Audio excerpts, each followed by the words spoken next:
Yeah, to gusto mo isda. Ah, yeah, matakaw ka sa isda ah. Sige. Ah, malakas ka na kumain ng isda no. Sige, abot. Abot, abot. Ito, gusto. Matakaw ka talaga sa isda.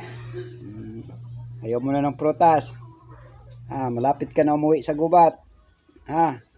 Musang, uwi ka na bukas. Yan mga idol, dinidilaan niya yung paa niya. Yan yung sugat mismo. At yan ay ini-spray ko rin ng gamot para hindi rin langawin. Yan. Ito lang yung ginagamot ko mga idol na pang-spray sa sugat ng musang na ating na-rescue.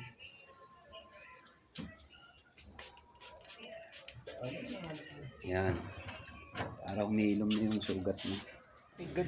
Happy good day mga kalagalag. Sa ngayon mga idol ay magaling na yung musang natin sa mahigit na 2 linggo. Magta-3 linggo ay okay na yung sugat ni musang. Kaya bukas linggo pwede na natin siyang pakawalan at muling ibalik doon sa gubat. So ngayon mga kalagalag, ako ay nagpapakain sa kanya ng isda. Mas matakaw siya sa isda. Tulad ng iniisip ko nga, mahilig sila sa prutas pero nagkamali ako mga idol, mas gusto niya pala yung isda. Kahit araw-araw, 3 hanggang 4 na piraso ang inuubos ni musang. So ito ngayon mga kalagalag, si musang, ayan, naamoy niya na yung langsa ng isda. At ito nga yung papakain natin ng isda sa kanya. Bumibili lang ako ng mga medyo ng isda para hindi naman masyado may kamahalan yung isda mga idol. Kaya siyempre pumipili din tayo yung hindi na masyadong sariwa para mura ang presyuhan. So ito si musang, ayan, pag naamoy niya yung isda mga idol, ayan, sinusundan niya yung amoy. So bubuksan natin tong para kumain nga ang ating musang. Musang, kain. Abot mo, ito. Oo. Ito.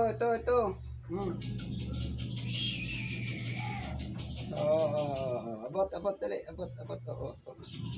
Yan. Gutom na? Gutom? Kain na, kain. Kain. Yan, dali.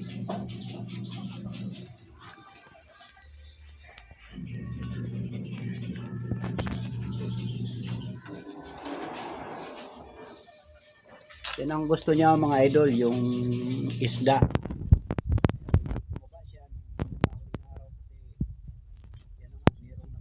Sa akin na isda ang paborito ng ng musang. Ang kwento ni musang mga kalagalag ay nangyayari, siya nga ay tawag dito nabitag doon sa Sorsogon noong November 10 at na-rescue natin noong November 12. At sa hindi nga inaasahan, nanganak siya sa loob ng sako ng isang babaeng musang. Sa hindi nga hindi pinalad yung baby musang, namatay siya mga idol nang madaganan siya ni mami musang.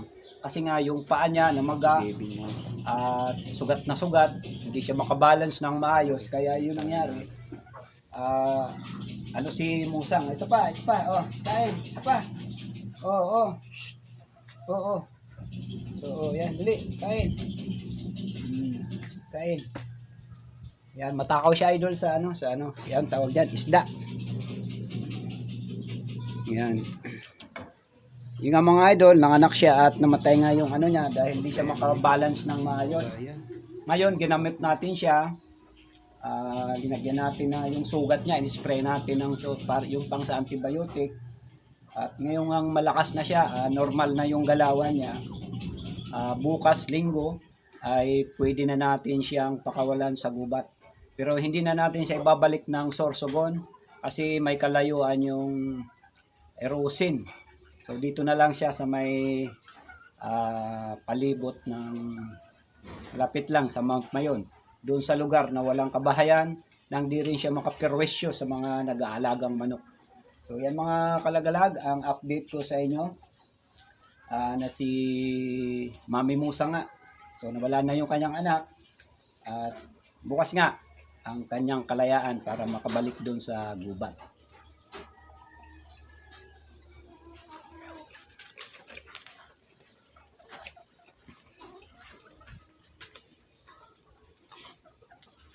Ano, busog na?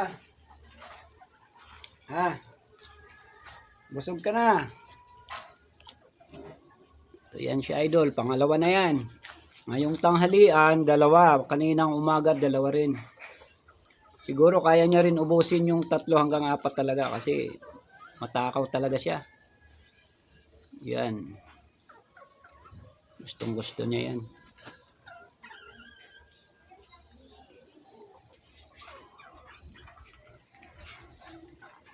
At ito nga mga idol, bukas abangan nyo yung pagpapakawala natin kay Musang sa wild. At shout out ko nga pala si Vincent Adornado. Shout out sa iyo idol.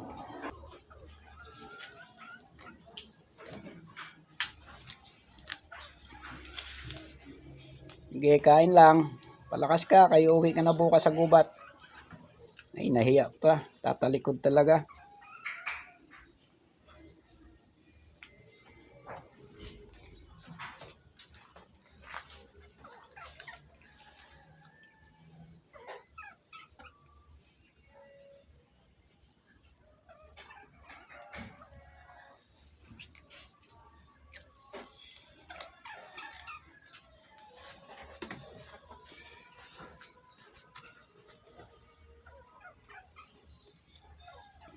Ano, kaya pa ubusin? Sige na, mag-relax ka na dyan.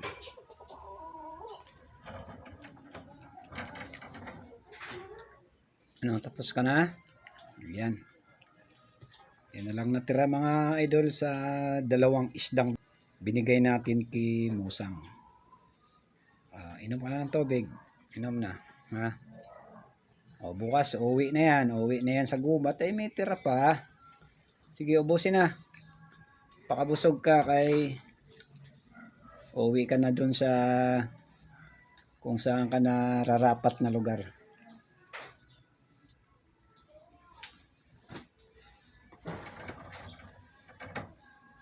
At yan mga idol, huwag nyo kalimutan i-subscribe ang YouTube channel ni Juan Lagalag.